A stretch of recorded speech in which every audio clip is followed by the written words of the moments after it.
Welcome back to the K&D Exchange. You are now listening to a new series called Stereo Talks, where we go live on the Stereo app every Thursday at 8 p.m. to discuss a wide range of topics outside our usual album discussions. You can follow us on the app, myself at KaeDee94 and David at D_A_RENOIR.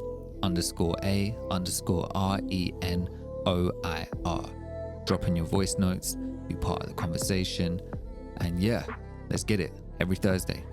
Peace. Yeah,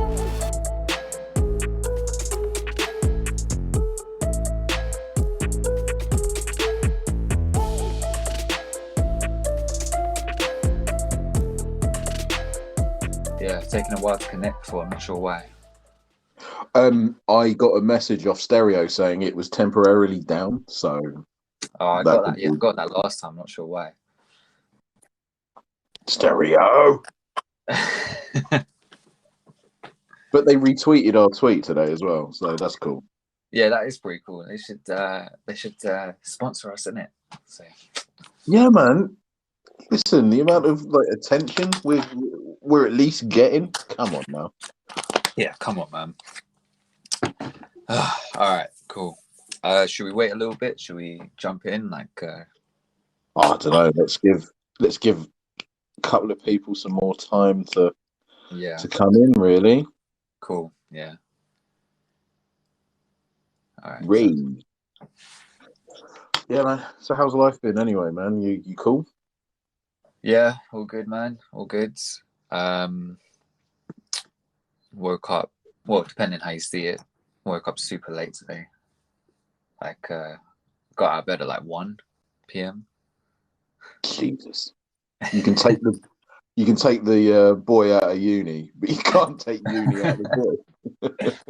Yeah, I've been like this for the longest time, even since I was young.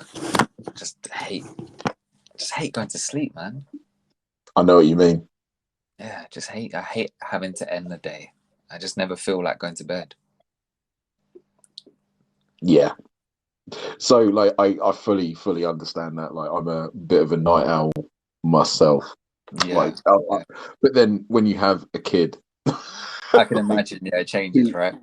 Who gets up at 5:45 in the morning, just on the regular? Yeah. He's just like, "Hello, daddy. Hello, mummy," and it's like, "Fuck off, kid." I'm not a morning person, but anyway. Yeah, no, I'm not either, and I think that's just something that I've just recently had to accept, because I feel like everyone makes it out that being a morning person is the way you should be, and I'm just like, fuck off, man. Nah. It's the way. I'm just not made that way. Yeah. No, yeah, I'm just not made that way. Come on, man. Nah, fuck that. And then when I do wake up early in the morning, I don't really start doing anything until later in the day anyway. Do you know what I mean? So it's it's nice sometimes, but for me, it's not I love being awake at night. I'd rather that. Mm-hmm. Kind of ties into what we're going to talk about today as well. But for reals. Yeah. All right. Yeah. What do you think? Should we give it some more time? Let's start. Okay, let's start. Yeah. Cool. So, yeah, man. Cool. All right. Yeah. Cool. Let's start, and then yeah. Cool. All right. So, to those listening, to those tuned in, welcome back to another live episode of the K&D Exchange, with your co-hosts KaeDee, that's myself, and David. And yeah, today we are talking about, what are we talking about, David? Oh man, the life of a musician. Yeah. I mean, we talk about musicians a lot. Musicians we like and artists we like, but us two ourselves are also artists, musicians, creatives in our own right. So, we have a kind of insight into, what it's like. I guess, being that way. There's a lot of claps and thumbs up and fire emojis coming in as soon as I said that. Thank you, everybody. Yeah, we appreciate that. But yeah, so we thought it'd be interesting to kind of talk about, give a bit of more of an insight into us and how we work, in terms of kind of being this way. I guess I'm not sure how else to kind of put it. Yeah, David, do you want to kind of start, like, just go in kind of your background, your story in terms of being a creative, being a musician, all that kind of thing? Yeah, okay, cool. So basically, like as a kid, like growing up, I always, I idolized two artists, just when I could walk. Those artists were Bob Marley and Hmm. Michael Jackson. So Sure. from a really early age, I was looking at them on stage and stuff, and we had this VHS of Bob Marley, and I think Okay. it was the performance. His performance at the Rainbow Cafe in London in 1977, and it's just one of the most like amazing live performances like I've ever seen. Um, Sure. and basically, I was always imitating like Bob Marley and Michael Jackson, like wanting to be on stage, and that's where Mm. it kind of all started. And then I remember at the age of 16, I said to myself, like just privately, I'm going to learn the bass guitar. Went off to university, and a mate of mine had a bass in his room, and he Okay. had no lead, so I was just playing it like like all naked, basically unplugged. Right. Sure. And so I basically learned that, and spent, instead of studying like 5 or 6 hours a day, I was playing bass like 8 or 9 hours a day for Mm. months. So Okay. that's when it started. So I'm completely self-taught on bass, and also I started to learn the guitar a couple of years after that. Got in my first band at 21 after uni, and then was in bands basically for the next, 10, 11 years basically. And then Mm. I haven't done anything since. Sure. Um, so that's it in a nutshell. Like my experience with like live music and stuff. Sure. Yeah, man. So what about you? What started it? For me, kind of similar to you. I remember, so I used to, when I was younger, I just used to imitate things that I was really into. So, um, I would draw, I would be drawing a lot because I just used to love paintings and stuff like that. We used to have quite a few up in my house and everything. And then, um, yeah, I would just kind of imitate stuff that I was really into. And I remember one day my parents used to play music and like in the car or around the house, but I don't my only first real memory of that, of like music becoming a significant thing for me, was when my dad was just playing Thriller on TV. Like I think he had the DVD. No, it wouldn't have been a DVD then. He had like the video for it. And yeah, I just remember seeing MJ on the screen with his like zombie face and dancing and doing all that stuff, and just I can't really pinpoint what, like, how I felt watching it, but I can, like, it's back then, that kind of thing, like zombies and anything like scary, like that would have just freaked me out. Like I would have been completely turned off of it. But that was the one thing that used to just stick in my mind all the time. Like I want to go back and watch that again, even though I hate that kind of thing, if that makes sense. Like I Mhm. hated like horror, like anything horror related, except for that, because it was something so enticing about it. And Mm. then a few years passed, and I was really really shy as a kid, and so even asking my parents like, oh, can we watch that Michael Jackson thing? That name just kept staying in my head, saying, can we watch that Michael Jackson thing again? I was too embarrassed to ever ask that, and it sounds weird now, but I just didn't know how to ask. Right, I felt a bit embarrassed asking that, and I came downstairs one day a few years later, and my brothers were watching the Remember the Time video because they had found the video with all the dangerous videos on there, or the history, like it was a history cassette, and it had all the music videos from like Off the Wall up to the history album, and they were playing the Remember the Time video, and I was like, who's that? And they were like, this is Michael Jackson, the Michael Jackson video. I was like, oh, sick. And then I saw him come onto the screen. Obviously, his appearance had changed quite a bit Mhm. between Thriller and then. And I was like, what the fuck? That's not like, who's that? and they were kind of explaining, and my dad had explained it to them, they were explaining it to me, and then from that point on, it was just rinsing out all his videos and asking in the car. Like, my dad used to play They Don't Care About Us in the car a lot, and I didn't know that was an MJ song that whole time. And then it was like, yo, can you play more of his stuff? Can you play this stuff? Can you play that stuff? And then we'd watch his videos, and we just want to dance and sing just like him. And I'd be writing like lyrics, but with no kind of with no musical accompaniment. It was just words, and there was no real rhythm to it. There was no structure. I was just writing words and just putting them down. And then as time went on, I guess when I went through school or whatever, I just I found hip hop through a friend of mine, and through I think the first rapper I really properly listened to was Eminem. And again, it was just an imitation thing. It was like, well, this is the music. This is the kind of music now that I'm into. It's not my dad's music. It's not my mum's music that she used to play. It's like my kind of music that I'm into. And I started to emulate that. And then it kind of just spiraled from there. I just kept doing it, since I can't remember how old I was, about 10 or 11. And yeah, I just kept doing it from there. Like, just continuously writing and listening to music. And then as time went on, like, got some recording equipment, took it up another level, tried to actually make songs. And then, yeah, it's just kind of got to this point here where I'm still doing it, fortunately or unfortunately, depending on how you look at it. So, yeah. Yeah. No, it's fortunate. No, it's cool, man, that you're still like active and stuff. Like the pandemic and stuff hasn't like really dampened your spirits or stopped your productiveness. If anything, it's enhanced it, right? Yeah, because it's like more time being at home, and like even when it first started, like knowing that it would be difficult to find a job because I had lost my I'd lost my job just before the pandemic, which was a blessing in disguise.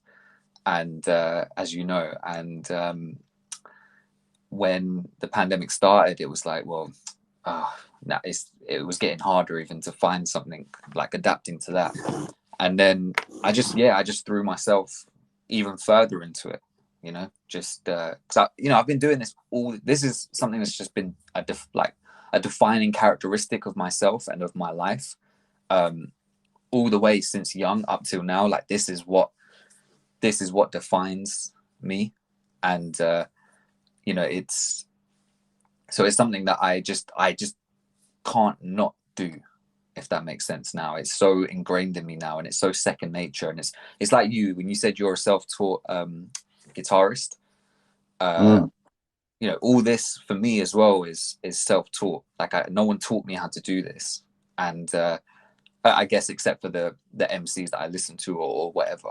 But like, even just recording everything myself and all that kind of thing, like mixing and mastering the music, understanding how audio works, like that's all just through trial and error and just making mistakes and just getting better by doing. I've really, really understood the power of just how you get better and better and better the more you just keep doing something. And it's so apparent. It's very easy to say that to someone and then be like, oh, but I want it now. I want the result now. But if you don't start in a year's time, you might think, man, imagine what level I could have been at if I had just started a year ago. You know what I mean? And yeah. And I'm glad that I started doing this when I was young, and I didn't let anything dissuade me from it, because there were a lot of, I think this is, I'm going to throw it back at you as well. There were a lot of things that tried to dissuade me, that tried a lot of outside factors, which would try and knock me off that course and into something more quote unquote proper. So I'm glad that, I feel like a different person compared to who I was when I was younger. So I'm glad that younger version of me didn't give in to that kind of shit. Do you know what I mean? Like, into that kind of thing, that mentality, as much as I could have done. I'm glad I stuck with it, and I'm not here thinking, man, I wonder if I'd kept doing that music thing, that would have been cool. I'm glad that I'm deep in it. Like, did you ever feel like that? Did you ever like what was your I don't know, what were the people around you kind of like in terms of you pursuing this, like when you were doing when you were learning how to play and when you were playing in bands and things like that, you know, what was the vibe? So it was kind of isolating. I was Sure. very much one of the few that were doing it. But then I have really supportive friends and stuff, so they were really cool. They'd always come and see, like especially in the early days, they'd always come and see us play, and Yeah. see me make those mistakes and get better Yeah. at playing live and stuff. For Um, sure. but yeah, I mean, like when it, like my family and stuff were very much like, oh, it's your thing, sort of thing. So they never really, um, they sort of left me to it. Okay. Um, which is cool. Which is I kind of preferred it that way as well at that point. So I'm talking in between the age of like 18 to about 22. I was kind of Sure. like, look, man, like let me sort of figure out my own way.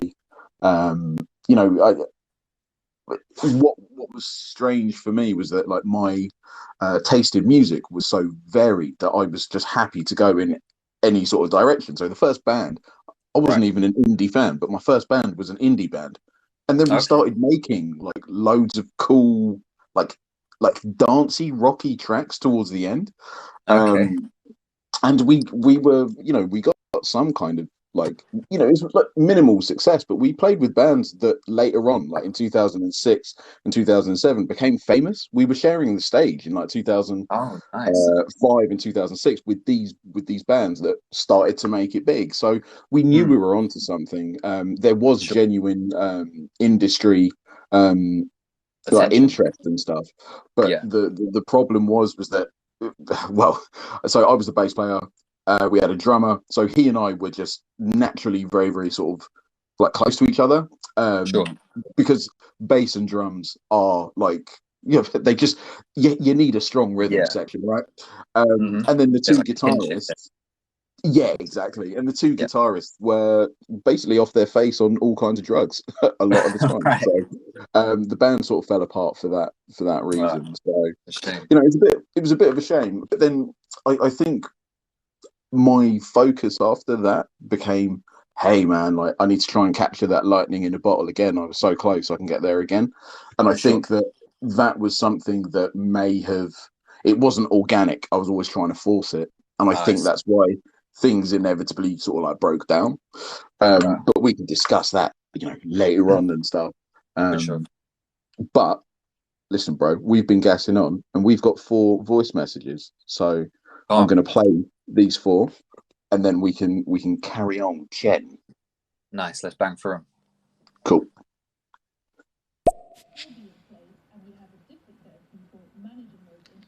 Let's just say David's not the best bandmate with the guitar. I'm not sure. Indefinite loan, Dave. Indefinite loan. Do you want to break that down? I lent John a pedal ages and ages ago. Okay. He said indefinite loan. Yeah, give me my pedal back. Yeah. Give him his pedal back. Love your stories, guys. Really cool. Really, really, really cool. We appreciate it, Thank man. you. Yeah, cheers, John, and give me my pedal back. So hey, Yep. yeah. So, how you guys doing? This is my first time ever calling on here or ever doing anything on here. So, how you guys doing? I'm a fellow artist myself, and I just wanted to ask, like, what is the best platform to put your stuff out there? Is it like YouTube? Is it like SoundCloud, Spotify? And like also like do y'all guys know about like United Masters and like DistroKid? Like do you know any other ones that are good and things of that nature? And I appreciate it and thank you. Uh, shout out to tuning. Shout out to you for tuning in. And big up to any fellow artist really, because it's all the same. It's always the same struggle in and out. So Amen. yeah. Trying to remember some of the what was the main question was about the platform, right? Yeah, About putting which is the music best on. one to use? Well, see, for me, like I used to put up stuff on SoundCloud and this site called Bandcamp, and because Bandcamp, it's a, if you can sell your music on Bandcamp, I think you get a much better like profit share. They don't take much out of your profits, and you can make more money from that. It's a much more organic and really music oriented community on that site as well, and it's quite well known with like amongst like music lovers who love to just kind of find stuff and really support stuff. So for example, they go off that model that you can, when you put your music up there, you can either charge a price, or you can say you can set a price, or say to donate. So you can have it for free, or you can contribute some money. And they find that a lot of people, if they really like your art, they feel more inclined to just support you. So they'll throw some money to your way. And it's quite a big music oriented community there. For me, I moved away from SoundCloud and stuff like that, because SoundCloud became less of a, to me at least, it felt like less of a, I don't know, it used to have this real stronghold back in the day, when I was at uni, and used to find some really cool shit on there, and people, like artists, would just put their songs up on there. But now I think it's become a little bit less accessible. You can't always trust that everyone has SoundCloud or uses the app, whereas most people have a music streaming service of some kind, like Spotify or Apple Music or Deezer or whatever else. So for me, and he mentioned DistroKid later on as well. I don't know what the Universal Masters thing is. I have heard of that, but I can't really comment on that because I don't know it like that. But DistroKid is what I use, and they've been good so far. So basically, that's a distribution format platform where you upload your music through there, you put the cover art in there, and you list all the metadata. So who's featured on the song, who produced the song, what track number is it in your project, and blah blah blah blah blah, and then it sends it out to all the streaming services. And for me, having your music up on Spotify and places like that means better accessibility for everyone. You don't have to direct them to, YouTube is good as well, but I think for me, YouTube is better if you have strong visual content, because then you can't listen to YouTube in the background unless you have YouTube Premium. So for me, I would be putting it on places like Spotify and things like that. You just have to pay the distribution service. So you just pay DistroKid a certain amount each month, I think it is. And yeah, then you have the ability to upload music on there, and it'll go out to these streaming platforms. And as soon as you say to someone, yo, I make music, you can find me on here. Like I said, nearly everyone has a Spotify account or an Apple Music account or whatever.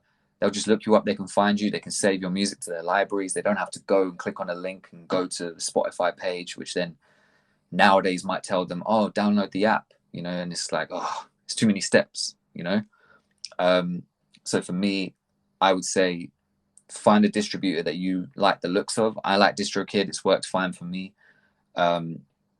And I would say get your music up on Spotify and just streaming services in general. You just want the accessibility. There's no harm putting it on YouTube, but if you have strong visual content, then definitely put stuff up on YouTube. But in terms of just music, for me as a consumer, I'm not really going to YouTube to find music. I'll just find it on Spotify because I can hear it in the background. I can add it to playlists and listen in the car, on the go, whatever.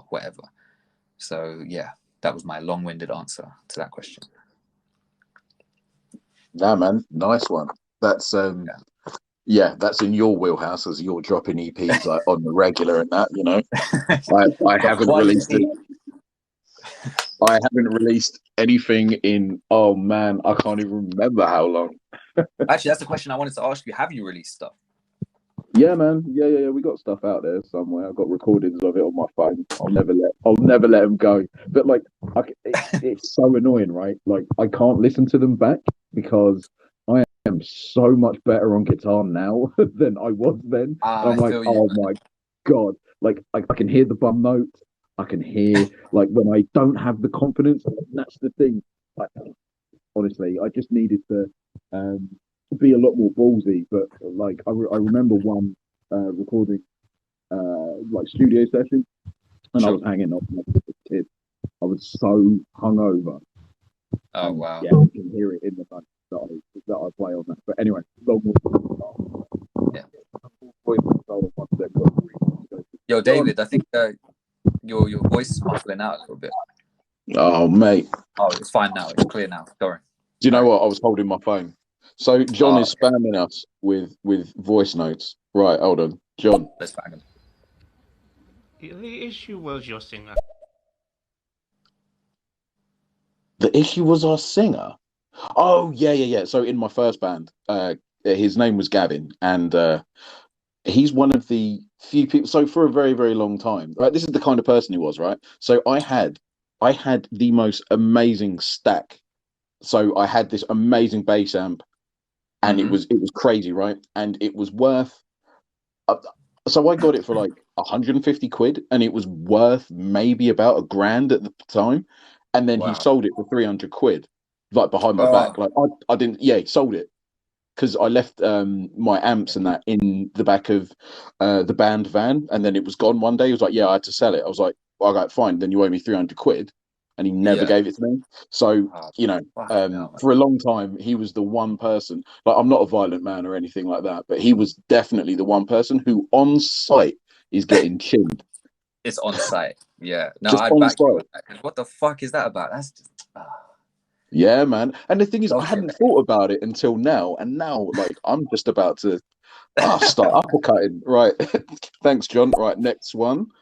Da, da, da, da. Yeah, right. In terms of music, yeah, I agree. Bandcamp has become the best thing to do it now. But in my day, I still play it. It was SoundCloud and any media sites you could put it on.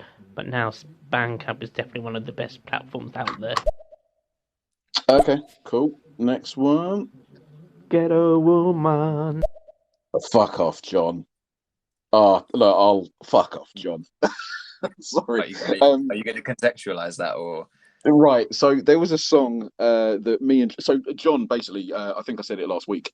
John was in like we were in a band together. It was about 10 Yeah. years ago now, and Yeah. we were called. What were we called? Rubik, I think we were called. Yeah, that was it. And Okay. so when we started off, we had this one singer who was like sweet dude, could sing with an acoustic guitar, but when it came to like playing live and stuff, he couldn't really do it. Anyway, he really liked this one song we did called Ghetto Woman. And it was so it started off and we thought it was like really, really cool. And then Mm-hmm. as we like played it like over the months and months and months, like I grew to hate it. Um and Yeah, I feel and that. like now, like when I hear it, I'm like, I detest it. So Sure. so that's what John's reminding me of. Um Fair enough. but yeah, actually, that's a good point.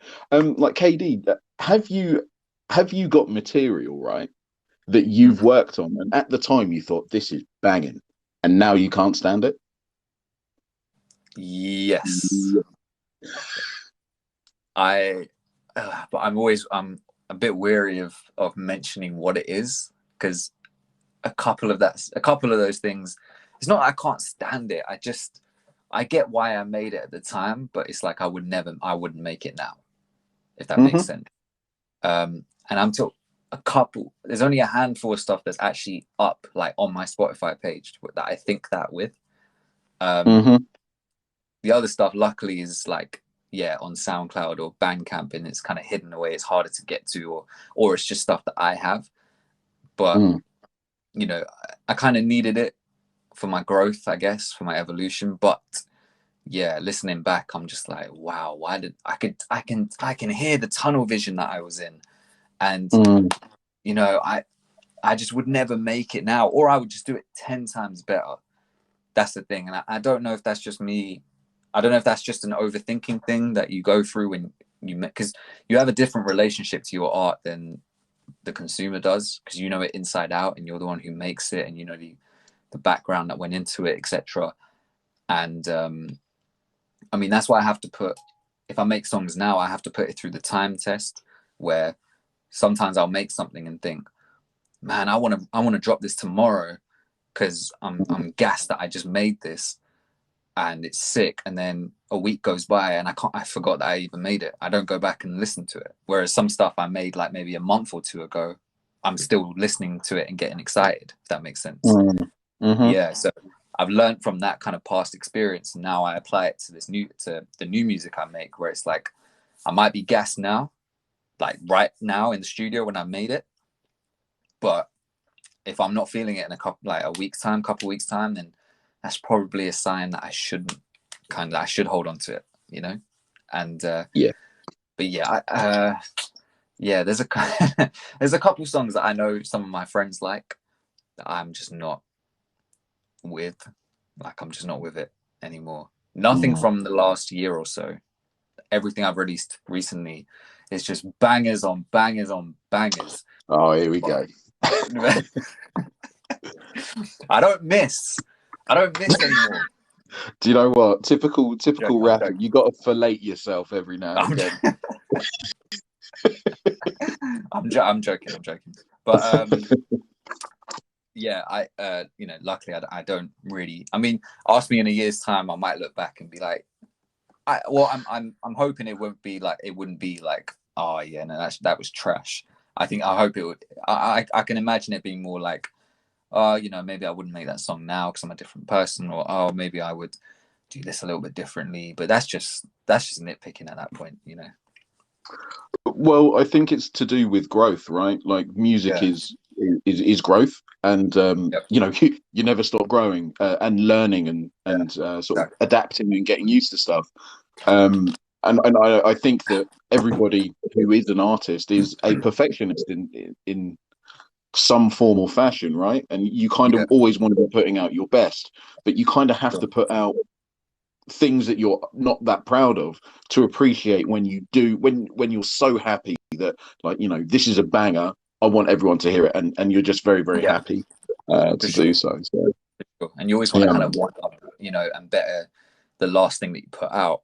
So then therefore you start seeing that last thing that you put out. And remember, like, I'm hearing this music almost like daily because I'm trying to put the album together, and then there's songs that I'm like, nah, let's take that one off. I can make something better. True that. Okay, should this one go second in the track list, and then this one go this one, all that kind of stuff. And I'm hearing it a different way, and then I have to remind myself, like, when people hear it, they're hearing it fresh, so I try not to get too bogged down on that. So when I put it out, sometimes I fall into this trap of it just almost being stale, or almost being like, oh, okay, it's out there now, boom, bye. And I stop thinking about it and I just move on.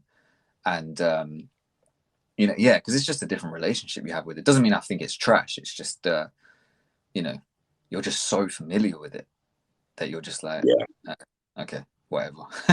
what's the next? But yeah. For real, just give me 2 secs. We've had Mr. Crustus Gorison has just left a voicemail. Hold on 1 sec. Thirsty for women.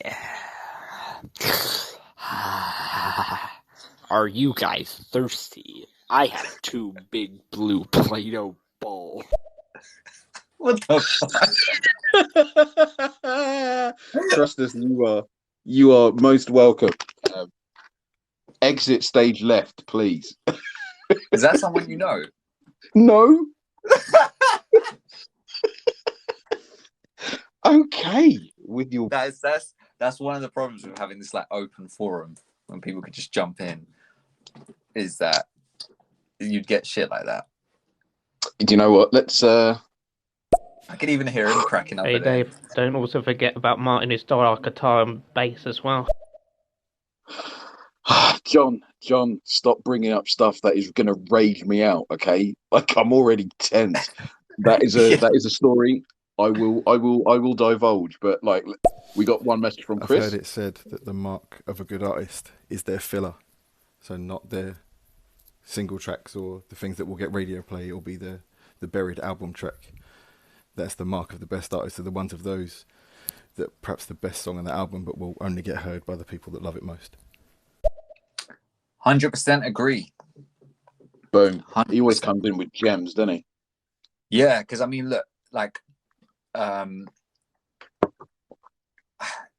if you have artists at least in my opinion, that where you listen to the singles and you're like, oh yeah, these bang, and then you go to the album and it's only still the singles that bang. It's like, okay, like you're right. If there's like deep cuts or album songs where it's like, yeah, I like all of these songs and they don't have to be big radio hits or singles, then yeah, that means that your art has a bit more, I don't know, depth and variation to it. At least that's how it feels for me. Whereas if it's just, you know, you have a couple big songs, and then if you go to the album, it's all filler and it's all just there to pad it out so that they can sell an album to you, then it's like, whatever, man. Weak. Yeah, I know what you mean. I know what you mean. This was, you know, one of the first rock bands that really done it for me was Linkin Park. Like their first album they released, oh my gosh, maybe like 4 or 5 tracks from it. Sure. But you just got to listen to the album. It's a 12 track album. It's a really short album as well, 36 minutes, I think. Okay. It's a complete stomper from start to finish. It's one of the best albums in my life. Anyway. And yeah, man, like they sort of epitomize what Chris said there. I would say even like, yeah, no, sorry, go on. Now go on, man. No, I was just going to throw in the ring like someone like 50 Cent, who kind of his first album had like back to back kind of, he had like a couple singles that he put out, but every song on there felt like it could have been a single. Do you know what I mean? Like, you could drop any song from Get Rich or Die Trying and it would have done well. Independent of the album, you know, like, yeah, he was really he really got that down to a science, you know. So yeah, I completely agree. That's a good way of putting it. Yeah, definitely, man. There is something that I wanted to sort of like ask you as well, right? Like in the life of a musician, so like how does it jar with like 21st century living? You know, when you were, so I'll give you like a bit of context to the question. Like as a musician, you're kind of more sensitive to things that are going on. You kind of see through things a bit more, and you ask a few more questions about, like, you know, having to go to work, you know, the 9 to 5 grind, blah blah blah blah. Like it kills your soul, and why would you put your effort into doing that when you found the medium of music that uplifts your soul? Like, how do you reconcile living like that? To be honest, I've always found it difficult to reconcile it. Like, as much as people would say this shit to me about, well, oh, you know, you'll just have to balance it. You'll just have to do, you know, the music in your free time. Music was always reserved for the free time, right? Music is you do it on the weekend. But then the weekend comes and it's like, oh, so what are we doing this weekend? You know, oh, or your family's like, that's your family time, or your family's you're gonna all do stuff, and your friends want to hang out, and it's like, okay, well, that's all good stuff I want to do, but then where does my music come into it? And then, oh, you know, just do it after work. Okay, so you come home from work, provided that the trains fucking run on time, which they don't in this country, and you get home and you're exhausted, and then it's time to eat dinner, chill out for a little bit, watch some TV because you're just a bit tired, and you're like, in the back of your head, yeah, I'll do something, I'll write something, I'll record something. And by that time, you're just like, I have no energy left, or, you know, not even that. But I know that if I start something, you're constrained. Because for me, I'd know that I want to continue doing it until it's like, I'll get so into it. I know that already. But then I know that I have to then go to bed at a certain time to wake up at a certain time. So, you know, that 9 to 5 bullshit really bucks me off thinking about it. The like how kind of normal it is, and how people just assume that that's just something that everyone should do and needs to do. And it's irritating that things like, you know, that kind of thing, like, you know, the 9 to 5 thing, I don't think a lot of people, including myself, like to a larger extent, really understand where it even stems from, you know, but they take it as a given. But then there's only a certain kind of group of people that this kind of way of living benefits, you know. And then there's like certain, I remember at like not university, at school, kind of people would get clowned on for saying, oh, I want to do like an arts degree at uni, or I want to do, like for me, I did philosophy, and I was embarrassed to say that I want to do philosophy. And I remember even one of my teachers like saying, like what would your, you know, what would your parents think of that? And it was like, so what should I do? Should I, what? So it was always like, oh, do something like finance, do something like engineering, do something like, I don't know, whatever else, right? Do a science based thing, because they'll get you great jobs. It's like, well, what if I don't enjoy any of that shit? None, that never was taken into account. And at least that's just from my kind of point of view. You almost had to like fight against the grain for that. And it was always like, for me, from a personal point of view, I guess at this point now, I've kind of shown that I'm not really gonna stop just because people say to me that, oh, you know, but what about this, what about that? I think a lot of attitudes and things have changed, especially in the wake of the pandemic, because, well, I say in the wake as if the pandemic's over, but like during the pandemic, a lot of attitudes have kind of changed because people have had to work from home. And some people I know, including my partner, like sometimes it's very hard for them to keep it within that 9 to 5, you know. And it's some attitudes to work and stuff are changing. And for me, it's always been an issue with this music thing, because, you know, I need money to make music, and, you know, get it promoted and get it out there and do all this sort of shit and make music videos and whatever. But then I need a job to make that money, and then the job is taking up most of my time. Do you know what I mean? And I always felt like, you know, I had to work so much harder to balance that out. And it is frustrating. I know it is what it is, and I kind of had to do it. But, you know, it was very frustrating. It was very draining on like my spirit and stuff. Like, you know, when we were both working together, like I was just inside, I was just like, nah, this is not it. I was like empty inside to a certain degree, because, you know, without getting too dark or anything like that, it was just because I wasn't really doing what I felt like I should be doing. And, you know, that's not even accounting for, you know, you've probably heard or read, and people have probably heard and read that, you know, people who are creative, like, you know, you mentioned at the top of this episode that you're a night owl as well. And a lot of creative people, a lot of musicians and a lot of artists are like that. And it's the same with my mate as well, who I'm wondering, I don't know if he's in this chat or not, if he's in this show or not. But if you are, jump in with your voice note, man. Contextualize what I'm saying. I don't want to speak on your behalf, but, you know, he's a sick producer, but work just takes up so much of his time. And now during the pandemic, he ends up kind of just working at like 2 a.m, you know, because that's when it's like peak brain time, because that's how it would be. That's how he's designed. But he's having to use that for work, which is not his passion. You know what I mean? And yeah, buddy. Yeah, that's been I think if anything's been the biggest thing for me to struggle with, is the time balance. It's people kind of brushing off music to the side, and it always being work had to come first. Work was always just deemed the important thing. And then it was the sleep thing. It was like having to be forced to kind of go against your nature by people saying, people using work as the framework, so that they're saying, well, you know, once you get a job, you're going to have to change and be like this. And it's like, what? Like, so, you know, and this is coming from people who actually don't know much about how sleep works. And, you know, you can just do a little bit of research and you'll find out that not everyone has the same sleep cycle. I mean, we should know that, right?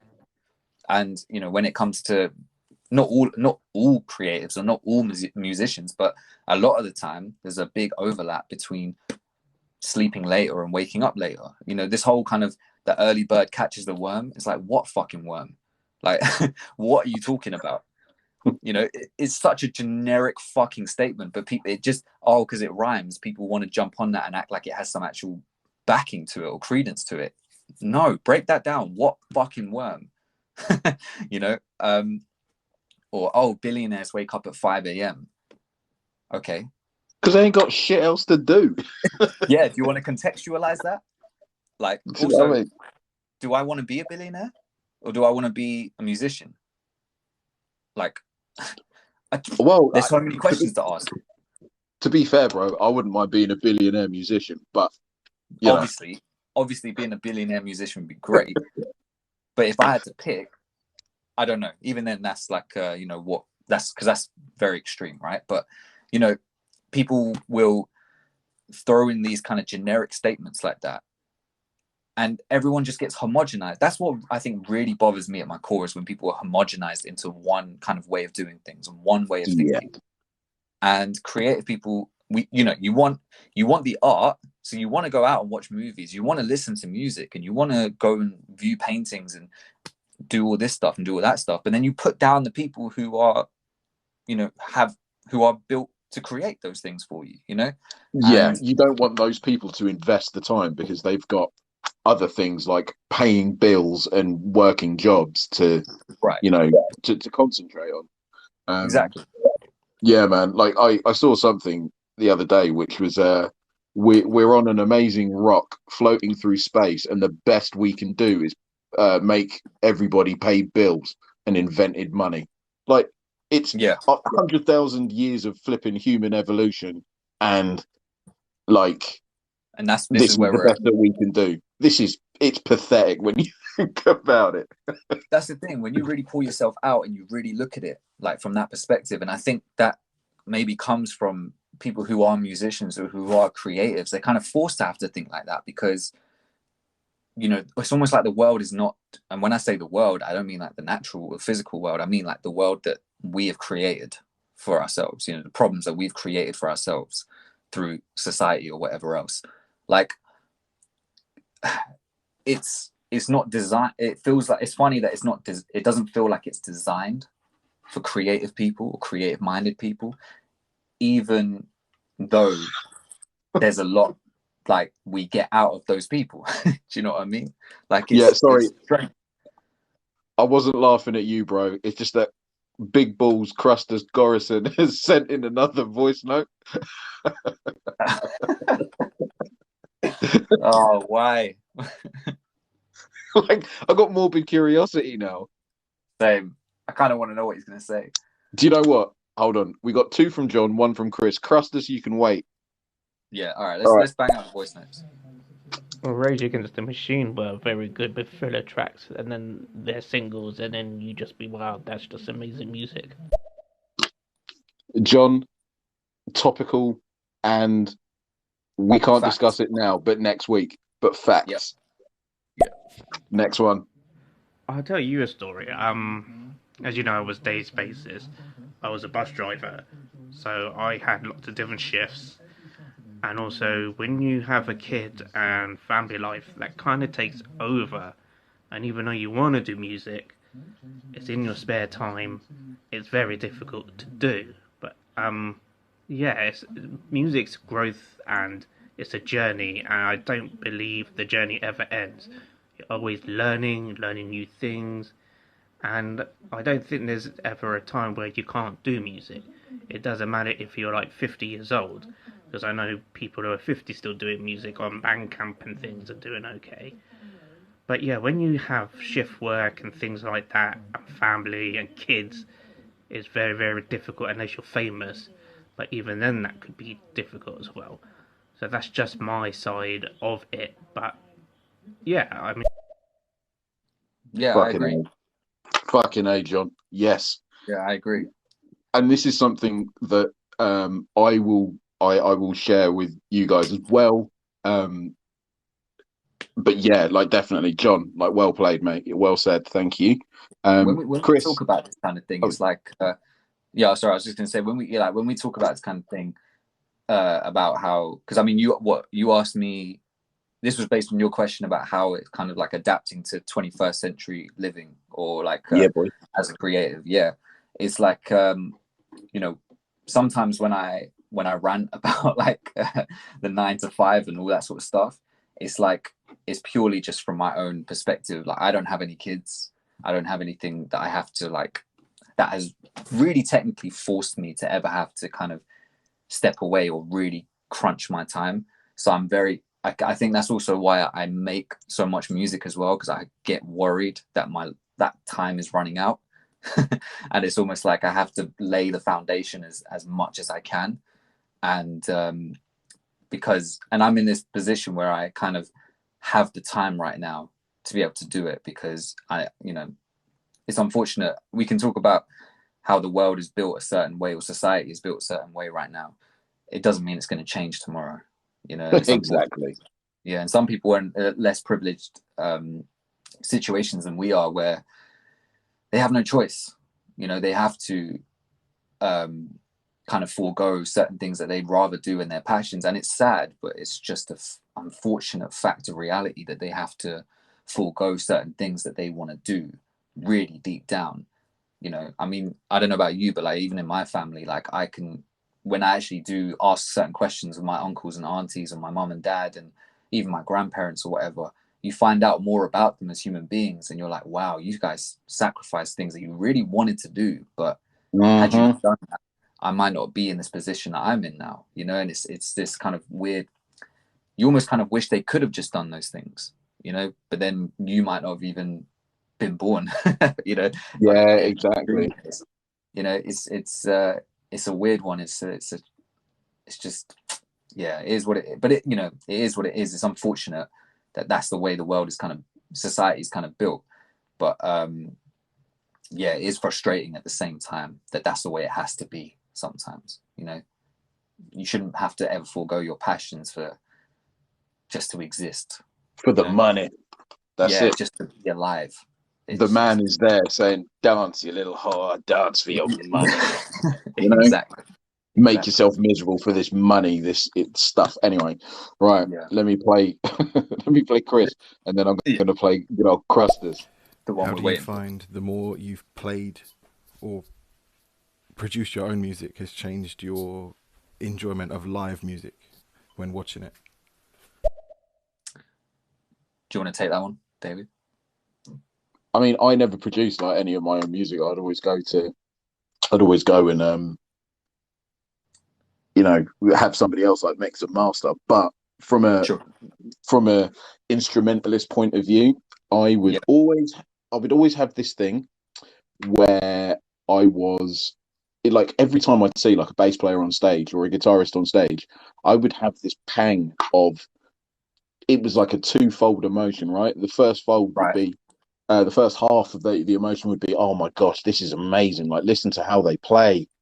And the second one, and it was always there, and it's a very selfish one, but it was always, man, I'm good enough to get there. Like, I'm good enough to be there. Like right now as I am.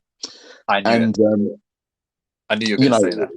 Yeah, no, because the thing is, like I don't have, like my whole life, I've never really been a person that is high on confidence. Like I'm not, truly not a confident human being. But when it comes to music, I know for a fact, like I'm not the best guitarist in the world. I'm not the most technically minded or whatever, but I know I'm fucking good, and I know that, like in my soul and in my heart. And it's just it doesn't take away my enjoyment from seeing live bands, but it's like, I would love to be on stage. Like that's where I belong, and that's always, I've always felt at home on stage, like playing music. Like it's just the best thing. The first time I remember playing, I wasn't even ready. I had like 2 practice sessions with the band, and they were just like, look, man, we'll just go and we'll play. And I played all right, and I loved it. And there was no one there, and it was empty, and it was just like, this is a free session. This is brilliant. I love it.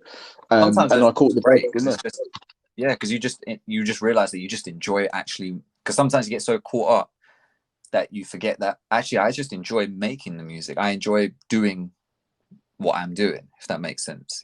Sometimes you get caught up in, oh man, I hope that people are listening and buying stuff and coming to the shows or whatever, and sometimes you lose track of the fact of why you even do it in the first place.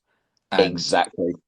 it takes moments like that to realize, you know what, I actually just love the art of what I'm doing. So you know, even for me, if I'm just like, I could be in my kitchen just rapping along to music or just rapping to beats, and it will hit me like, I just really fucking enjoy doing this. Do you know what I Yeah. mean? Like, I just enjoy the feeling of But MCing. when you have like people in front of you seeing, when you have like at It least one enhances it. person or two people that like Yeah. can see that, like Yeah. it's It's an such a nice unreal feeling. feeling. And it's Yeah. also something that it lights a fire in other people as well. When, you know, Mm. obviously, you know, it's not fame. I remember one of my mates, John, and Chris knows him as well. Like, my mate Godwin, right? He's a ledge. He's an absolute ledge. He's about 4 foot nothing, and just a complete ledge. But I will never Shout forget to him. when I was younger. Oh, geez, it was at King's Cross, and we were playing in the Water Rat, so an old famous like venue, and Sure. I remember when he said to me, and he didn't mean anything by it, but I remember talking to him saying like, "Oh man, like I just want to be like, I don't even need to be famous. I just want to be able to make like a wage of money and stuff like that." And he Mm. went, "Look, dude, like not everyone can make it. Like you just got to do it for the love of it." And Yeah. that's always sat with me. You know, Yeah. drunken wisdom, but not everyone can make it. Like, you know, the passion is, it just has to be enough, and For that sure. kind of sort of steered me away from sort of oblivion, I think. um I which, feel that completely. yeah, which did come, oblivion did come, but I'll talk about that later. Yeah. Just give But me two yeah. secs. We've got, oh my god, so Crustus, all right, I'm Yeah. scared. Let's Let's just just get get through it. through it. Never giving away another $19 Fortnite card. Last time, Fuck, shut up. you little whore, dance.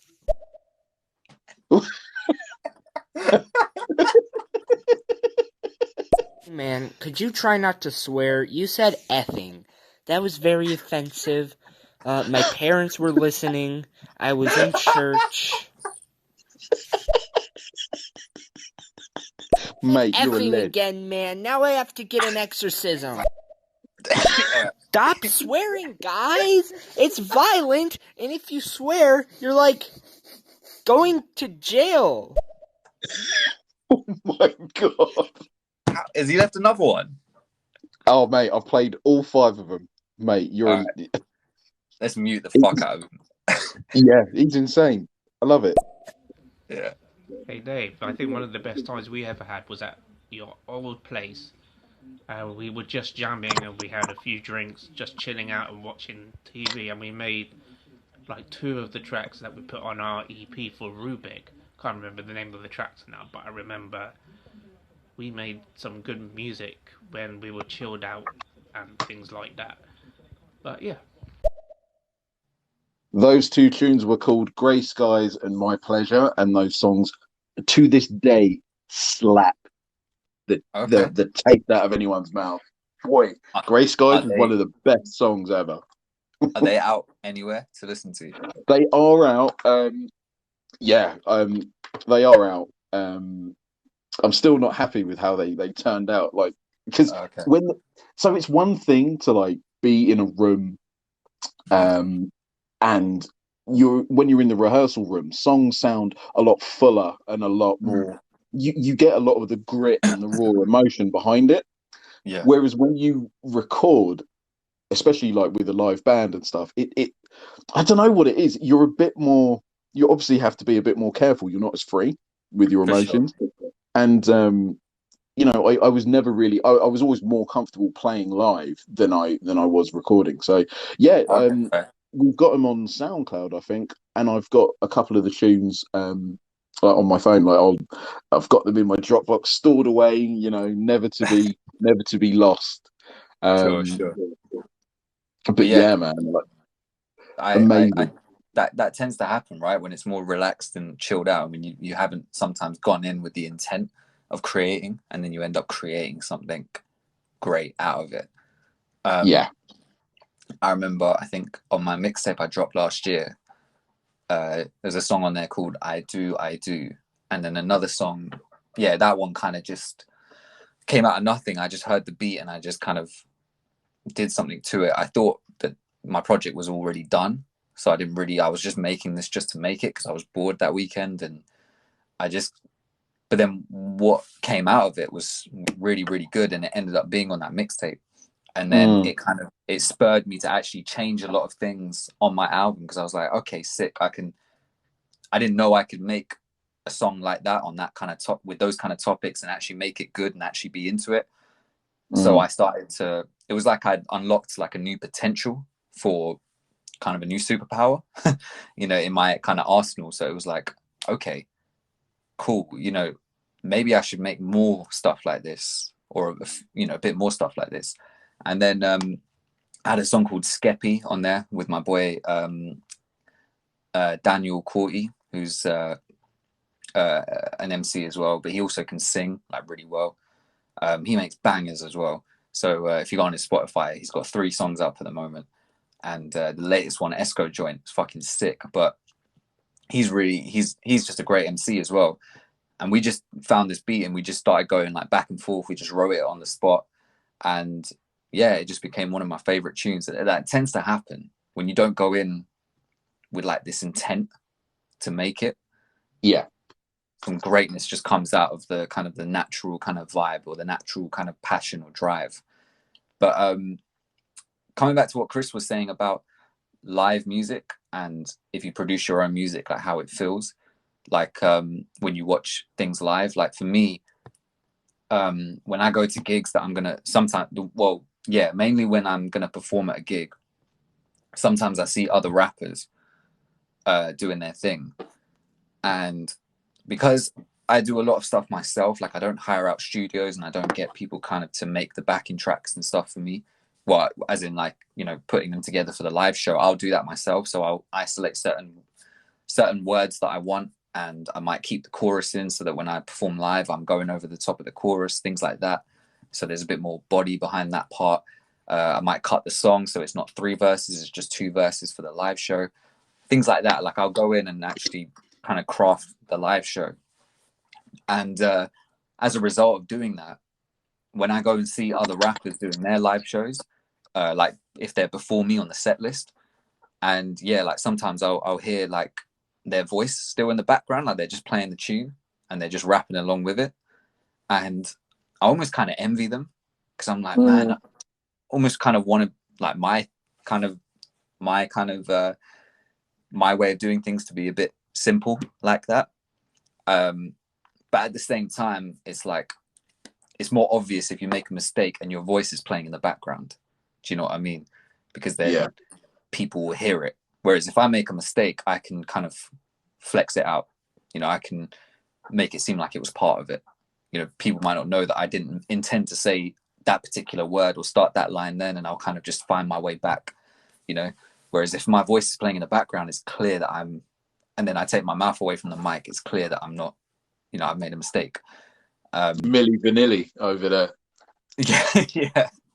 And but in terms of just watching like big artists live, it makes it, I have the same feeling as you where I just want to be there. Like, I want to be where they are, and I want to just kind of have my music playing out on those like speakers and have people know the words and just kind of really feed off that energy, because I know what it's like on a smaller scale. So then imagine it on that bigger scale with all the kind of the creative behind it and stuff, with all the other stuff you can do and all the people that are working on creating the sets and making sure the music sounds good. It's like you feel like you'd have more control. And yeah, it gives me that same feeling you said you had, where I'm like, yeah, shit, I want to. And what did you say? You said like you go through these 2 emotions where you're like, yeah, this is really sick, but then the other half, which is I'm good enough to be there. Is that right? That's what you said, right? Yeah, correct, man. Yeah. So for me, it's like that too, where I'm just like, this is fucking sick. And then it's like, okay, imagine me. And then in my head, I'm thinking, oh, imagine me being up there doing that. Imagine me coming up on that screen while doing something I just fucking love doing, And when I was younger, it was maybe a bit more of a vanity thing, but now it's like just all part of the art. Like, just imagine me being able to do what I love doing up on that big stage with all those people who have paid to come see me, and then I get paid for that.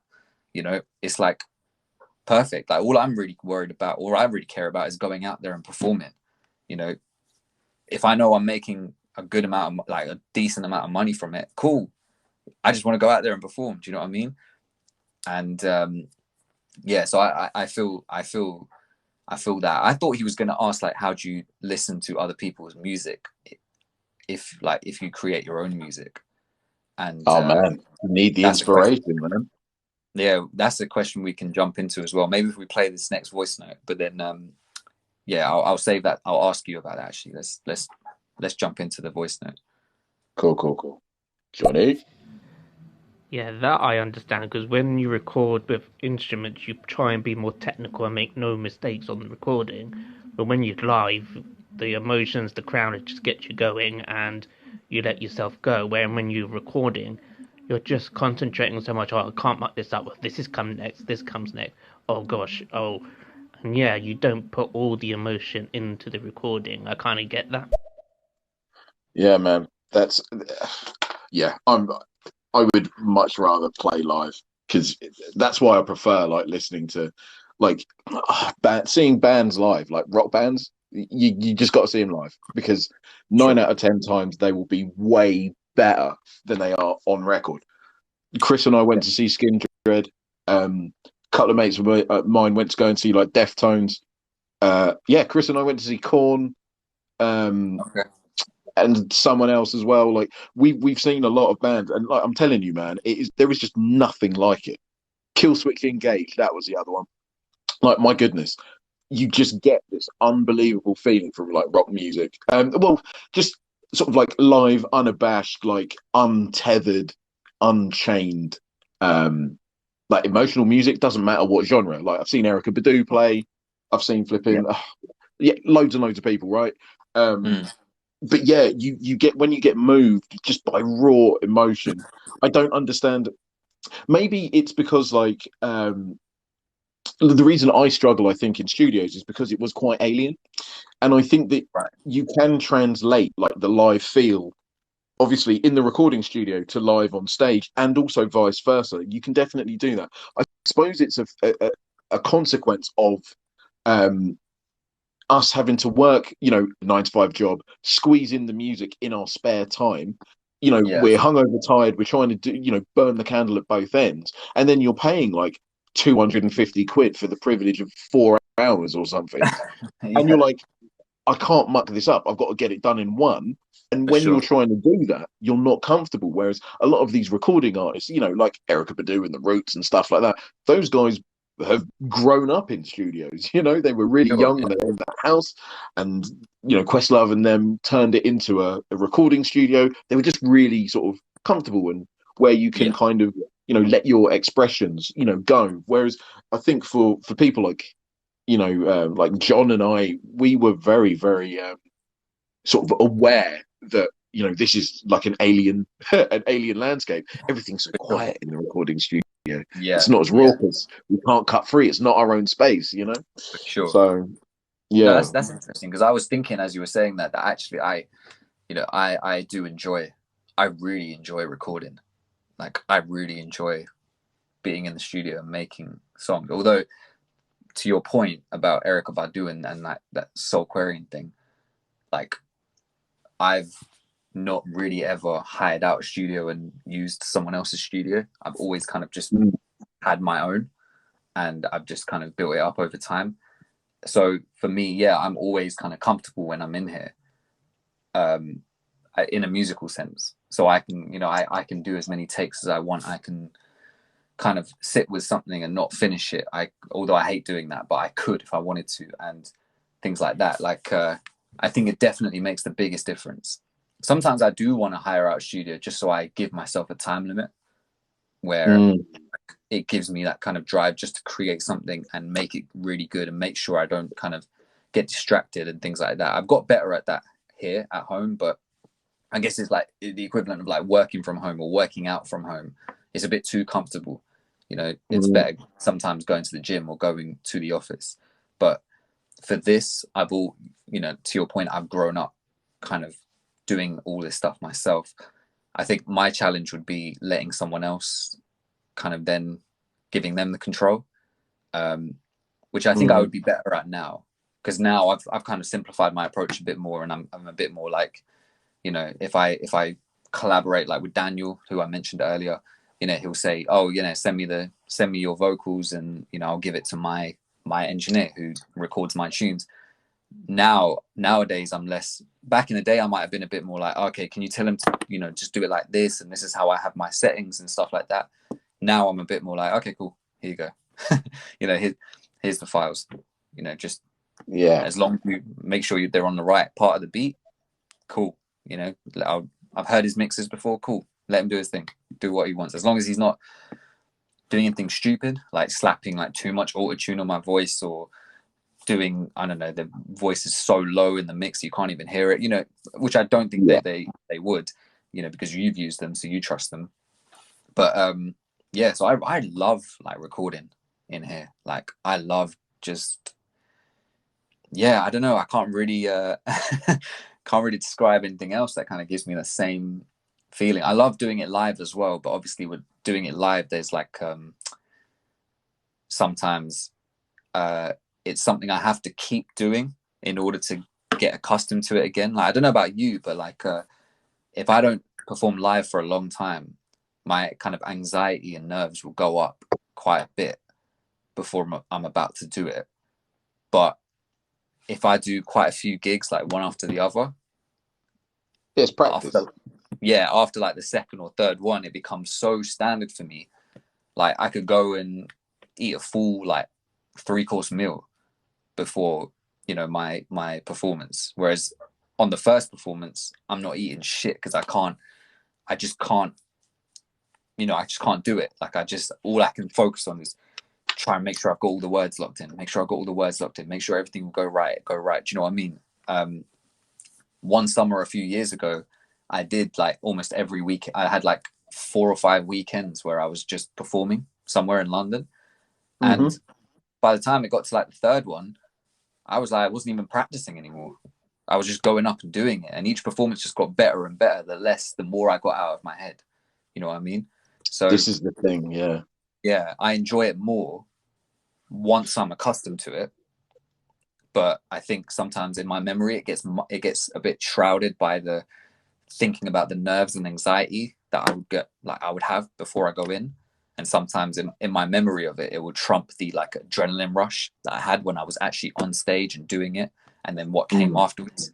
Yeah, because, you know, I've never really flopped on stage, right? So I've never had any bad experiences like that. And I guess I'm kind of wish I had, because then maybe I worry less about it, like it ever happening, if that makes sense. Oh, mate, I've had 2 shockers and I can still remember them. Wow. Oh, mate, I just couldn't play. Like, I didn't like the songs. I weren't feeling some of them. Sure. Yeah, man. I remember there was a couple of tunes where I was like, oh, fuck this. And, like, I got through it. I wanted to die. Sure. But right, yeah. But it was just, I can't wait till it's over. Yeah, well, I can't wait till this song's over and then I can smash the next one out of the park. Right, yeah. Like, yeah. It's just kind of like that. It's like you can tell, like with me, like if I'm not feeling something, like I'm just not feeling it. Like I won't learn it. I won't like it. Like I'll just barely do a good job to do it. And to be honest, that's something that like I think that I've suffered with, especially in the last sort of few years. You know, like after the band, like Rubik broke up, and then like I was trying to sort of like force it again with like other bands and stuff, and everything that I touched sort of like it was the reverse King Midas. Instead of turning to gold, it was just turning to dust, and like like nothing was really working. And like for a good number of years, like I went through this like chronic lack of confidence, like unbelievable. Like I lost my mojo because I didn't have music in the same capacity anymore, and like I felt like I was settling for life and stuff like that. And you know, my missus was really really supportive throughout. She was just like, look, dude, like you just got to find a way to like reinvent yourself. Like, yeah, it's not worked, but it doesn't mean Yeah, like your life is over. But it's like you need to of course. understand that from a very, very young age, from the age of 16, I was like, music is my life. Like, this is all I Yeah, want. And for when I sure. didn't get it, that is one of the most crushing things. Like, I must admit, like, all I needed was like Morgan Freeman to like narrate my life at that point, because it would have been something along the lines of, and this is the moment where David knew he was fucked. So, do you know what I mean? I just needed Morgan Freeman. Oh yeah, that would have just solved everything in it. Yeah, yeah. But as the night is dark, the day will surely be brighter. Something like that. Um, but yeah, man. Like, but it's about like, I am living proof of like, music not working out. But at the same time, I don't. My love for music hasn't diminished. I just got to do Yeah, it in different ways, and yeah, hopefully through the KD exchange, we can do that through different ways and stuff. So exactly. I was literally just thinking that. Like, this is almost like a way of you having reinvented yourself, right? this is exactly it. Yeah, yeah, yeah, yeah. Exactly. And also, it's just I think that being a creative person, like I think you are more prone to sort of having your worldview like shattered and stuff. Like it was a Yeah, big deal, man, and like I can um imagine. yeah, man, it sort of coincided as well. Like we were um like luckily actually like when this sort of started happening, like we had Micah, um Mm. our son, and he's just a legend, right? And then Yeah, yeah, started the feelings of, oh no, now I need to leave stuff for him to find. Like I need to be a better sure, person for this guy. And sure. so here we are. The perspectives change, right? Correct, Amondo. Yeah, Yeah. No, I feel you. I feel you on that. I feel you. yeah. It's just you know what, man. Like it is tough. I mean, Yeah. but if it happens, great. If it doesn't happen, like to anybody that's listening or will listen in the future, Mm. um you know if things don't work out the way you want it to, which the chances are that it won't, but you keep fighting and just Yep. know when to walk away and reinvent yourself and stuff. It's a very hard lesson to learn. For sure. And the thing is, if the passion is intact, that's what's important, because then that makes it easier for you to reinvent yourself. That makes it easier for you to, you know, keep the kind of the sanity and keep the love there, because Mm, that's the thing. I mean, yeah, you might have a particular goal of I want to be famous. Yeah, there's like it's not just something you can get to based on just talent alone or skill alone. Um, there's a lot of right time, right place, right moment type things that have to happen, and connections that you have to have, and whatever, whatever, whatever. But if your passion is still intact, there's always avenues that can open up. There's always ways that you can do things. And even like this, in your situation, like having like a podcast about music, you're still within the realm of it. You're still, the passion is still there, and you're still kind of keeping things moving. And you never know, things will. I saw this thing, I think, on, even when I was on the KD exchange Instagram page the other day. I mean today. um this guy called, this producer, I don't know if you know him, it's called Kenny Beats. yep. Yeah, he put up this post about, he was like, I've said it once, I'll say it again. And then he listed all these things, like Jay-Z got turned away from so many record labels at 27 or At 28. 27. Yeah. Yeah, for being told he was too old, right? Like Benny the Butcher is in his mid-30s, I think, and he's only blown up recently. And all the Griselda crew, like Westside Gun, has been going since 2012. I had no idea what Griselda was until 2018, I think. That's when I kind of heard of them, or 2017. Like, you know, and then he listed a few other things. Like, you know, there's all these different ways. And sometimes I come across podcasters that I listen to, or radio personalities, or writers, or whoever.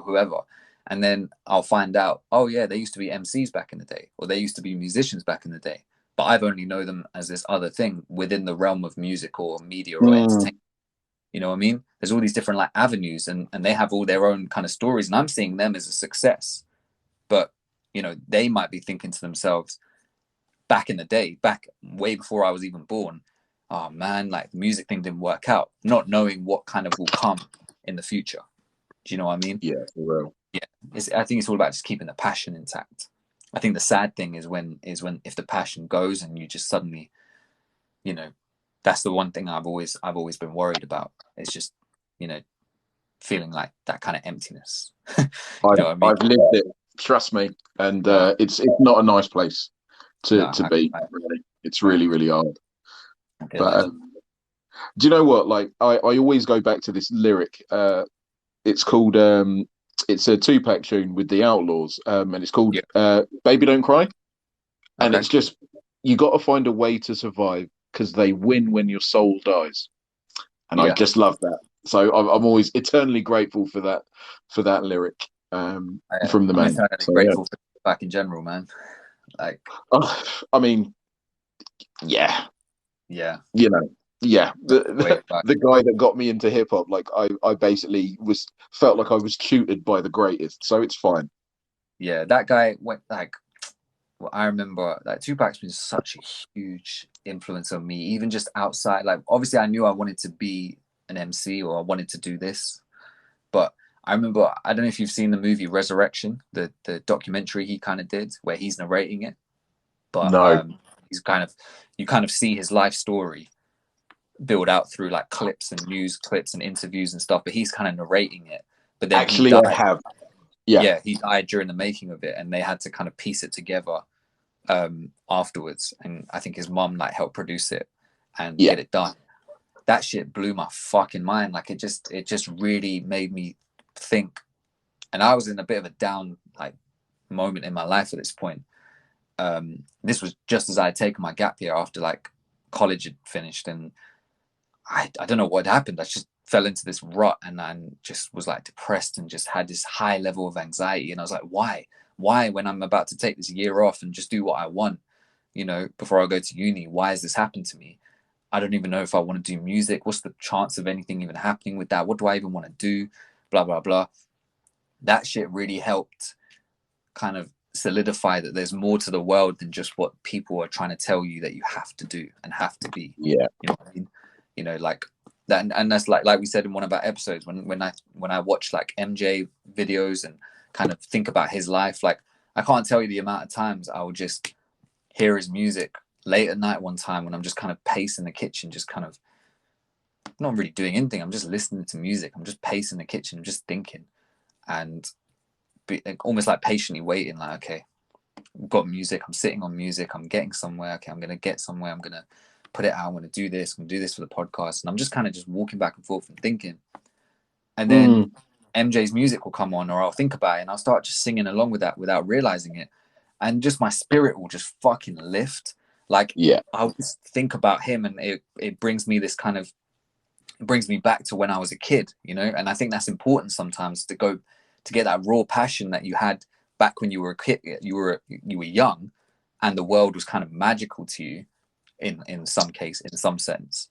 And Yeah.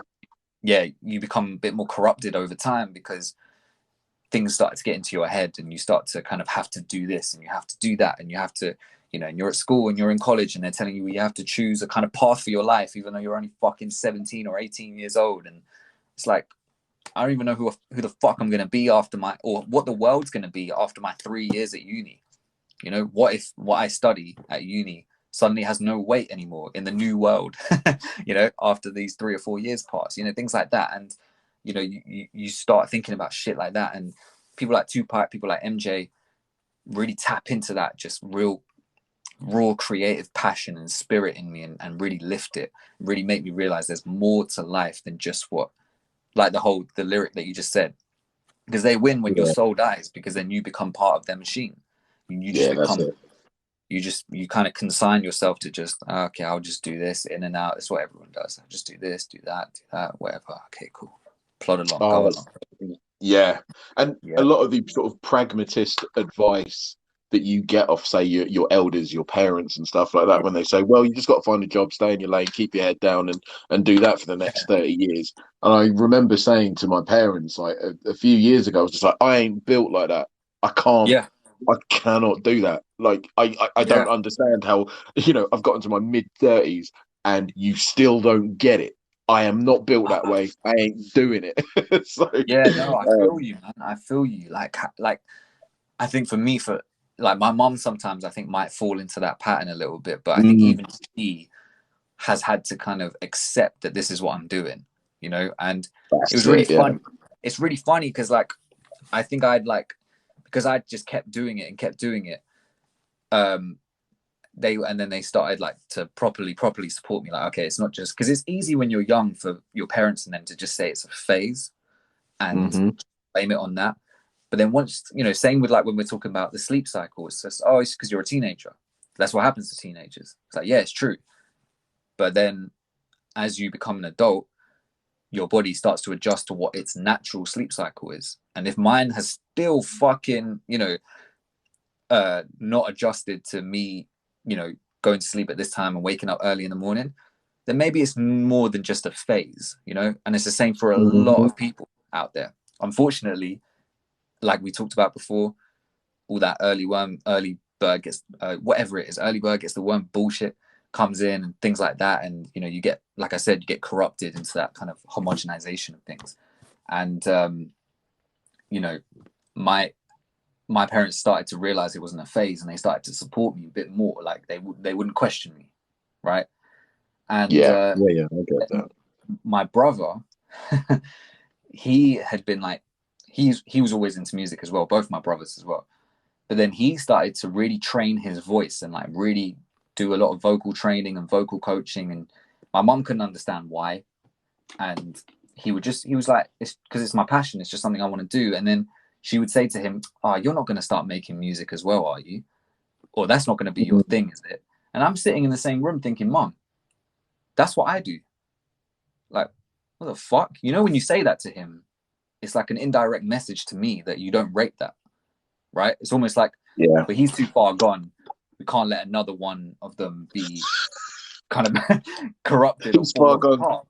Deal with him like you would like a horse, like who's got a broken leg. Just put one in his head. Like we got two younger siblings. Like we'll be all right. But KaeDee, right? He's too far gone. These other two we can work on, right? I mean, to be fair, they were the ones who got like the good grades and stuff without trying and stuff like that. For me, it was always just, I found like you when you say, it's very hard to really put your all into something I wasn't into. It was the same for me, like even at school. And, I found I did really struggle with that. And unfortunately, at that time, your grades were like a signifier of your worth and your intelligence and stuff like that. And especially in like Asian households, as progressive as my family were, some of that shit still, of course, persisted, and it's unfortunate. And, it's just, so now my brother has proven his worth because he can sing and he's put out, some songs and he's doing his thing. And, they can't really say shit to him. It's like, look, this is what we do, this is what makes us happy. I mean, aren't you, I get it. You're worried as a parent because you're thinking, man, we know how the world is. But at the same time, give some energy to the fact that this makes us happy. That's always put on the wayside. And that's what used to bother me a lot. Like, you really don't care about what I'm into, do you? Because they used to just flat out ignore my brother when he would mention his music stuff or mention his singing. They would be like, yeah, okay, but what about this course that you were going to go on? Or what about this open day you were going to go to for this job or something like that? And just like talk about that stuff. That's fine. But don't ignore the thing that I'm bringing up every time as something I'm really passionate or interested in. You know what I mean? And this is no shade to my parents. Like, my parents are very supportive, very progressive. Unfortunately, some of these mentalities still persist. I'd like to think that when it comes to me having my own family, I wouldn't, this would have kind of died out, But I think that you, so sort of fundamentals of the human being is, you go through stuff, and then when you have children yourself, you kind of realize the past mistakes, and you try not to make those Yeah. mistakes, further on down the line. So, when my son, if whatever he decides to be, I'd like to think that I would try and be supportive and be like, yeah, man, cool. Like, let's, Yeah. let's talk about it, or whatever. For sure. I think that's very. I think being supportive and being present, even though it's not what you kind of want, maybe. Like Sometimes, yeah. Sometimes yeah, because I was a bit like you. You said your parents were a bit more neutral, like they just kind of let you kind of just explore it and do it. That's yeah, what you said, right? Yeah, yeah. yeah, man.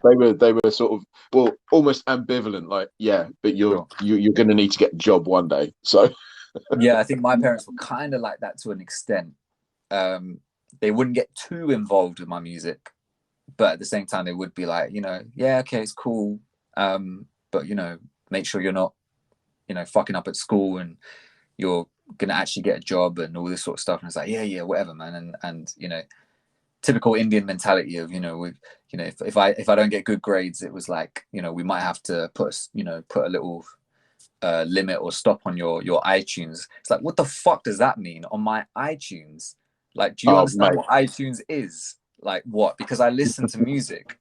It's like when I was going to get my driving license, they didn't want it to distract me from my grades. As if I got my driving license, all I would do is just drive around everywhere and not go to school. Like, yeah, what the, like, it's crazy. Yeah, because fuel's really cheap. Yeah. But yeah, man. Mate. Yeah. Oh, mate. Listen, bro. We've been gassing for ages. We've got four. Whatchamacallit, it's voicemails. As that fucking guy, what's his name? Crustus Gorison. He sent one 23 minutes ago. Chances are he's still not here, but let's see. Like, I can pause it. So let's see what this. You guys mute me. Penis. Oh God, that's enough from you. Sorry, mate. You are funny, but it's too late. Yeah, Next one. When you play live, do not hold a piece of paper in front of your face. Oh my gosh, yeah, that's a story. What happened there? Oh my gosh, John's triggering me again. We played live, and our singer, he basically knew the first chorus. It was a song which had two verses in it, right? And and he only knew the first verse, but he knew the choruses really well. And so all I said to him was, just sing the first verse like twice, and it's fine. Right. He ignored us, and he brought a piece of paper on stage, and he looked like a massive chump. Anyway. Oh, wow. Trust me, man. It was. Anyway, our next one.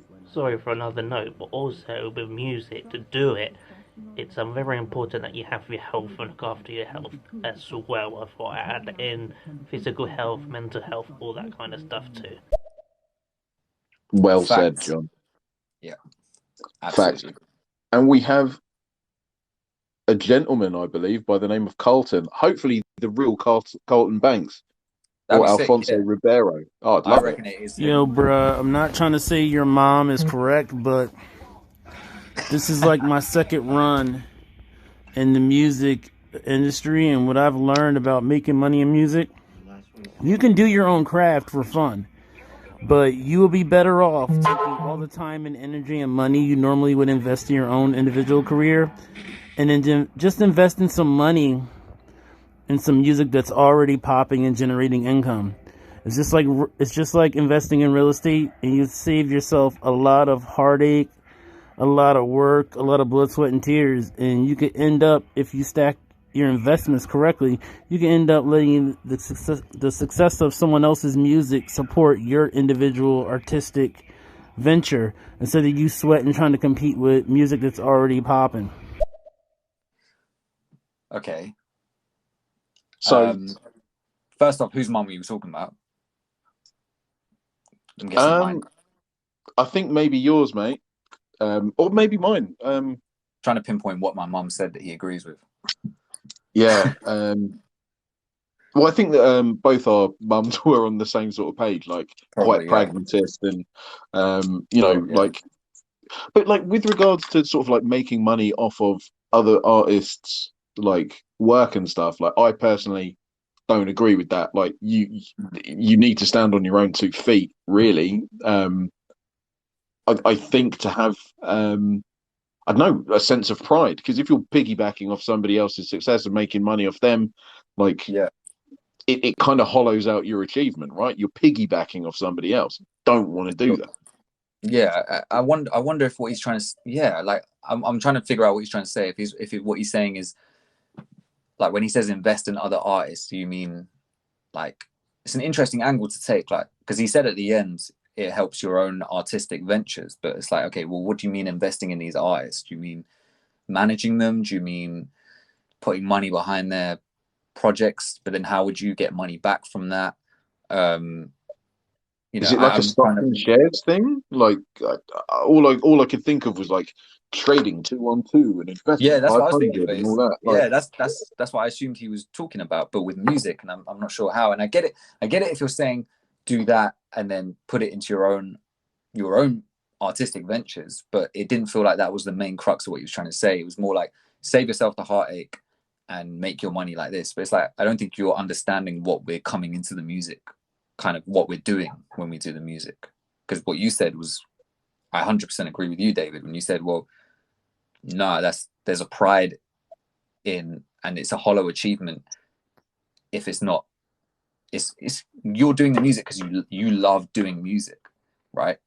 All those other outside factors like getting money and getting a job and stuff, yeah, those are just kind of products of the world that we live in. We have to do those things, but as an artist, the main reason I know, well, at least for me, that I'm doing is because I love doing it.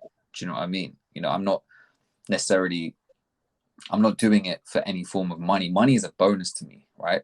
So and I know a lot of people might say that, but for me, it's like if I was doing what I'm doing right now, but I had a bigger fan base and I just got paid every day just to go to a studio 9 to 5, like that's one of the 9 to 5s I would do, and I probably would work overtime if I got paid to go to a studio and make music, like even if it was like for a soundtrack or just for, if I was a producer, like just to make beats and stuff like that.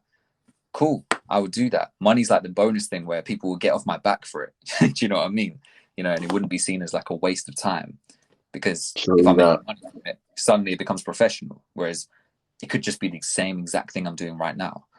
But unless I've completely misunderstood what he's trying to say, I don't know. But He's left another voicemail, so that's okay, so maybe he'll explain it. yeah, man. Thank you for your participation, by the way. This is like most Facts. appreciated. Yeah, Basically, what I am saying is that I'm not saying using someone else's music to help yours. What I'm saying is financially making money in the music business is all about owning the publishing. Most of the time, unless you're freaking, Skrillex or Michael Jackson or like Metallica, like a true like once in a lifetime talent, you're going to have to give up your publishing to get an opportunity to spread your music to the masses. Or if you don't, and you're not one of the best in the world, you're probably going to be making your music in obscurity and maybe only be popular on a local regional level. What I'm saying is that making money in music business is about investing in music that's already successful. And if you become successful as an investor, yeah, you would have more means to produce your own music. And I'm not saying don't try to be talented, but what I'm saying is that trying to. did he leave Oh, another voice note or no, he didn't. He didn't. okay? Carry on, man. Like that's Yeah, so interesting. I never thought about it like that. I think I understand what he's trying to say now. Yeah, Mm. if it's about I didn't, for some reason I didn't think of the publishing thing, but yeah, and he mentioned Michael Jackson. That's who I was thinking of too, because I mean he Yeah, made a lot of his money like that as well. Like he was he early in did. that kind of Yeah. business, So yeah, I wonder how you go about doing that though, because that I understand that as an investment. Like if you, I wonder if you have like an app like that, like you do with like Bitcoin, with like Coinbase and stuff like that, where you could just kind of buy publishing. That'd be kind of cool. But like, yeah, Let's look into it. Yeah, yeah. But because I get it, I understand the industry is probably shady as fuck, and you would have to kind Yeah, of give for up real. your rights and your masters and stuff. And I always wonder, like, yes, I want ownership of my own music, but then he's right. You know, you may end up just being kind of placed into obscurity, and not given the wider kind of freedom and format. And it's like, what do I want out that? When you're faced with that, then it will be like, well, what do I want out of this? I No, kind of want, what do I want? there are some bands though, bro, that have made it like on their own. Fall of Troy is one of them. One of the For most sure. weird three-piece bands ever. Mm. They have a massive following worldwide. They got lucky because Yeah. their song was on a game, Guitar Hero 3, and that Okay. set them onto the stratosphere. Oh, Sure. Carlton's come back in with one. Hang on. All right, let's Yeah, there was a reason why Michael Jackson bought and purchased a portion of the Beatles catalog. It's because from his experience as being an artist, he knew that music that people are already loving, it's just like investing in real estate. And one thing you guys can do, and I'm actually going to do some stereo live streams about some of the stuff I've learned about publishing in the music business. If you really want to have your eyes open, go to a site like royaltyexchange.com, and you can actually see people purchasing, bidding, and selling the rights to music of artists that's already generating income. And it totally, learning these things about how publishing generates money in the music business totally flipped my world upside down as far as how I thought money was made in the music business. But it changed my life, and I definitely want to share what I know to everyone that I get a chance to who's willing to listen. That's Shit, a great reason why we do this shit, man. Because I heard about like publishing and all that sort of stuff before and how important it is, but I wish his thing didn't cut out so much during that, because we could have gained more. But yeah, that's interesting. That's amazing. Definitely going to look into that much more, because I think that's right. Because like, I know you were talking about what Fall of Troy and how they kind of made it independently, and I know that there are artists who do make it independently. Yeah. Whether they're making a lot of money or not is different, and whether they're making it, because I know especially nowadays, a lot of artists go on tour and do gigs like constantly because they have to in order to make money, because there's no physical kind of albums being sold and things like that, right? Especially, well, less so now. So I get that, and a lot of artists that, maybe I always feel like there's this level you can reach where you're not super duper like stratospheric famous, but you come up in the conversation, and you in certain conversations, let's say like within the UK hip hop scene or within the grime scene, you have people who are not stratospheric, worldwide, globally famous, but they have such a huge kind of following and respect, and sometimes their art now will kind of translate worldwide because now grime as a genre becomes worldwide, that kind of thing, for example. I feel like there's different levels you can reach, and it depends on what kind of level you want to reach at. But in terms of making money and being financially viable, I think that's definitely something that we'd have to look into. Yeah, definitely. No, Colton, give us a follow. We will follow you back. For sure, man. Yeah, man. Like that, we definitely be. It'd be cool to learn about that. Like I've never thought about it. Like, yeah, amazing. Yeah. Sometimes you need that kick, right? To like really, like, okay, I need to think about this more seriously. Yeah, exactly, and see how feasible it is. Because if you're able to put like, I don't know, 40 quid in and see how much that makes you, that'd be cool. I ain't got riches out here. Yeah, trust me. Exactly. We're struggling. It was, because we do this, isn't it? Exactly. We ain't getting no money. All right, cool. I'm going to play this last one from John, and then shall we get out of here? For sure, man. Cool, man. All right.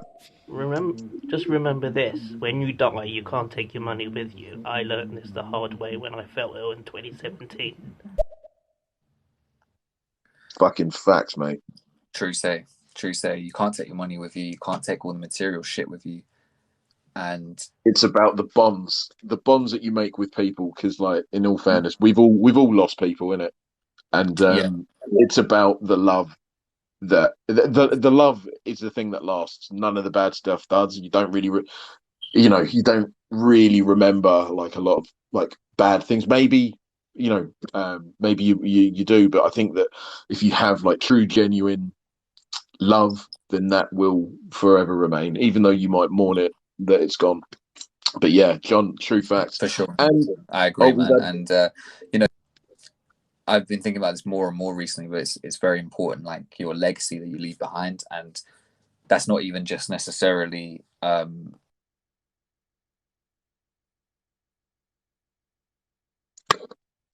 KaeDee, I think he's gone.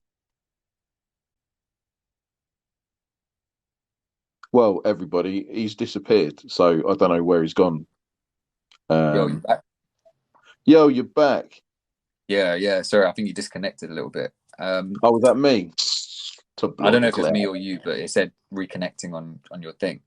What was the last thing you said? You were talking about we've all kind of lost people, and it's shit. I went on a tangent. Yeah, basically like the genuine love that you share with a person, and that's the thing that you will hang on to. That's the thing that I think that we are biologically sort of designed to hang on to. Oh yeah, Sure. The euphoria of being in that person or those people's presence, and then to lose them, you think back on good times. We might be out walking and like the wind blows a certain way and you can hear their laugh like on that wind, and you're like, yeah, I miss them, but I'm glad that they're here. Yeah, for sure, man, for sure. Yeah, man. And do you know what? We've had a voice note from Basic come in. I'm hoping he's a bass player. Hold on one sec. Hey guys, just stumbled in here. I'm a musician, sort of part time, and just happy to see the topic. How are you guys doing? Hey, Basic, you are most welcome. We're actually wrapping up the show like now. Yeah. But please do check us out and check the show out. You'll be able to sort of understand where we both come from. So KaeDee is a self-taught MC producer. I myself am a self-taught bass player and guitarist, and I can also play the drums as well. Hard, but yeah, hard as fuck. I keep forgetting that mate, you can play the drums. Yeah, man. Like the thing is, I haven't played in years, but I know for a fact, like I'm always tapping away. Like I'm always like pretending I've got like a real drum kit in front of me. So man, I absolutely love the drums. But Basic, yeah, mate, you are more than welcome. Give us a follow and give us a follow. We'll follow you back to the show and everything, and we'll be putting it up on our normal regular podcast as well. So you won't be missing out. This is not like it's here and then it's not type of live show. You will be able to listen back. Yeah. Oh yeah, and we are a podcast, and you will be able to catch us every Tuesday when we release a new exchange episode. Next week. Next week is Rage Against the Machine, right? Yeah, Rage Against the Machine. Oh yeah. So be ready for that. But on that note, I think I'm tapped out. So for sure. I think we've got one more. We've got one more. Have we? Yeah. Oh, shame. Yeah. And then we'll bang out. Yeah. All right. Give them a check from another bassist. Give them a follow. Yep. Basically, you got another fan. That's our mate John. So listen, guys. Thank you so much for listening. Thank you for so much for interacting. Like we've had some random ones today. And I mean, to be honest, I think this is a really cool topic. To be honest, I think we could do a musician's life part 2 in the not too distant future, because like there's quite a lot of things that I wanted to say but I haven't yet. Yeah, same. Yeah, for sure. I definitely think it's part 2. Yeah, defo. But honestly, like as ever, thank you so much if you stuck with us this long. Blessings to you. Thanks. Yeah, man. And we'll be back with you guys next Tuesday when we drop our latest episode of our weekly podcast. Then next Wednesday, what will happen is we will release today's chat on stereo. And then next Thursday, 8 p.m, we will be live once again, live and direct, locally, vocally. You know what I mean? So Yeah. You were trying to think of another rhyme for vocally, innit? Yeah, I was going to say something like, nah, do you know what? I don't know. Go on. Rhyme Locally, schema. vocally, you know the steez. We, shit, not aim to please. We go to please. All right, whatever, man. Let's wrap this shit up. And smoke all these locally, vocally. Anyway, yeah, cool. locally, vocally, I'm stoked to be in this. Ho, please. Whatever, man. Yeah. Dropping the groceries. Cool. Okay. Dodging police. Okay, shit. Yeah, let's all right, little bit. Cool. Everybody, thank you so much again. And yeah, we'll see you real soon. Peace. Peace.